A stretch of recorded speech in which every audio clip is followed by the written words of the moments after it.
అమ్మాయిలు హీరోయిన్లు ఈ బట్టలు పెడితే వేసుకొని పోతే మనమే దరిద్రం అనిపించాల్సి వస్తామా.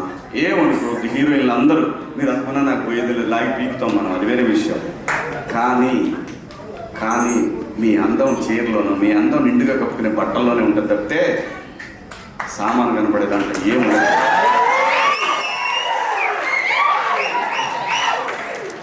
అవి వేసుకున్నంత మాత్రాన చాలా మంది చూసినప్పుడు నవ్వుతూ అంటారు, కానీ దేత్రం ఉండ ఎలాంటి బట్టలు తీసుకుని అసలు మంచి వేసుకోవచ్చు, బాగుంటావు కదా అనాలనిపిస్తుంది లోపల. అనలేము అంటే మళ్ళీ స్త్రీ స్వాతంత్రం లేదా స్వేచ్ఛ లేదు. స్త్రీ అంటే ప్రకృతి, ఎంత అందంగా ఉంటే అంత గౌరవం పెరిగింది.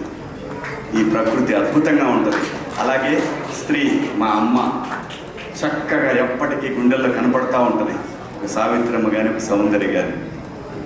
అలాగే ఈ జనరేషన్లో ఇంకా చాలామంది, రష్మిక, చాలామంది అమ్మాయిలు ఉన్నారు. వీళ్ళందరూ ఇంపాక్ట్ క్రియేట్ చేశారు కాబట్టి అమ్మటే చెప్పగలుగుతున్నాం. గ్లామర్ అనేది ఒక దశ వరకే ఉండాలి, ఎంతవరకు ఉంటే పర్లా, అది ఇక్కడికి రాకూడదు. నేనే వాళ్ళకి చెప్పడానికి మళ్ళీ అందరూ రేపు పొద్దున పెద్ద పెద్ద వాళ్ళంతా బయలుదేరుతారు, మాకు స్త్రీ స్వేచ్ఛ లేదు. స్వేచ్ఛ అనేది అదృష్టం. ఆ స్వేచ్ఛని కోల్పోవద్దు. మన గౌరవం ఎప్పుడు పెరుగుతుందంటే మన దేశ భాషల నుంచే మన గౌరవం పెరిగింది. అందులో ప్రపంచ వేదికల మీదైనా సరే చీర కట్టుకున్న వాళ్ళకే విశ్వసుందర కిరీటాలు వచ్చినాయి. Thank you.